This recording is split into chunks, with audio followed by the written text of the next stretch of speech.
শীতের দিনে আমার এই এক দোষ, সবসময় না ভাত খেতে ইচ্ছা করে না, মনে হয় যেন মুখরোচক কিছু একটু খাই। অল্প খাবো কিন্তু ভালো খাবো। সেই জন্য ভাবলাম আজকে একটু ছোলা বাটোরে করব। আর সেটা প্রাণ ভরে মন ভরে খাবো। তো চলো, কেমন করে করলাম অবশ্যই তোমাদের দেখাবো। আজকে করব একটু কাবলি ছোলা। কাবলি ছোলা করতে গিয়ে একটা সিটি দিয়েছি এই ছোলাগুলোকে ভিজিয়ে, সারা রাত ভিজিয়ে রেখে, আর তারপরে এমনি ওই অবস্থাতেই রেখে দিয়েছিলাম। দেখো, প্রেসার দিলে তারপরে কিন্তু ভাঙছে, এইরকম ঠিক সেদ্ধটা হবে। আর এই পাশে দুটো আলু নিয়ে নিয়েছি। এখনকার আলু, নতুন আলু, ধুতে ধুতেই দেখো পুরো খোসা চামড়া সব উঠে গেছে। এটাই বেশ ভালো লাগে, আলাদা করে ছাড়াতে হয় না। আর এই আলুগুলোকে একটু ছোট্ট ছোট্ট করে কেটে নেবো। এইভাবে ডুমো ডুমো করে আলুগুলো কেটে নিয়েছি। কড়াই বসিয়ে দিয়েছি গ্যাসে, আর তার মধ্যে সর্ষের তেল দিয়ে কিছুটা হলুদ আর নুন আগে থাক থেকেই দিয়ে দিয়েছি। এরপরে আলুগুলো ভাজতে দিয়ে দেবো।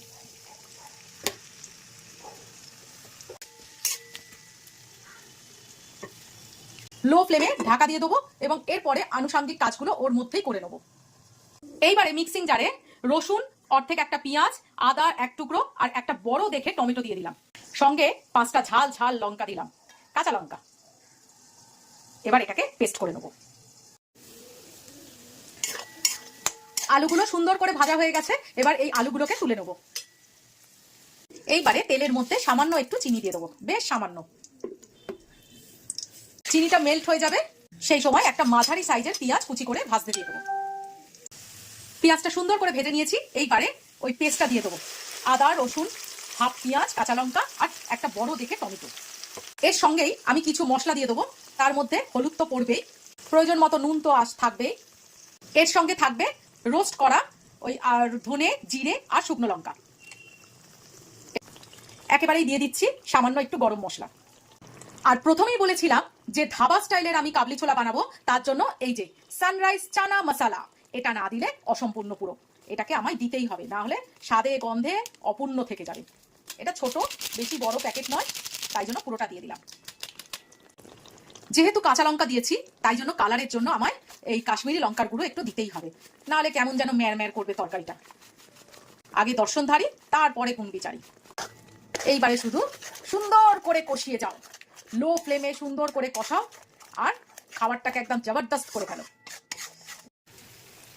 মশলাটা আমার সুন্দর করে কষা হয়ে গেছে, দেখো কি কালার এসছে, উফ! আর গন্ধটাও বেরিয়েছে সেই রকম। তেল একদম চারদিক থেকে পুটপুট পুটপুট করে দেখা যাচ্ছে, ফুটছে। এইবারে আমি দই দিয়ে দেবো। দইটাকে একটু ওই মিক্সিং জারেই আমি ফেটিয়ে নিয়েছি। এবার এটাকে দিয়েও একটু সুন্দর করে কষিয়ে নেবো। আরো 5 মিনিট আমার লাগবে কষাতে। 1 মিনিট সুন্দর করে নেড়ে নিলাম।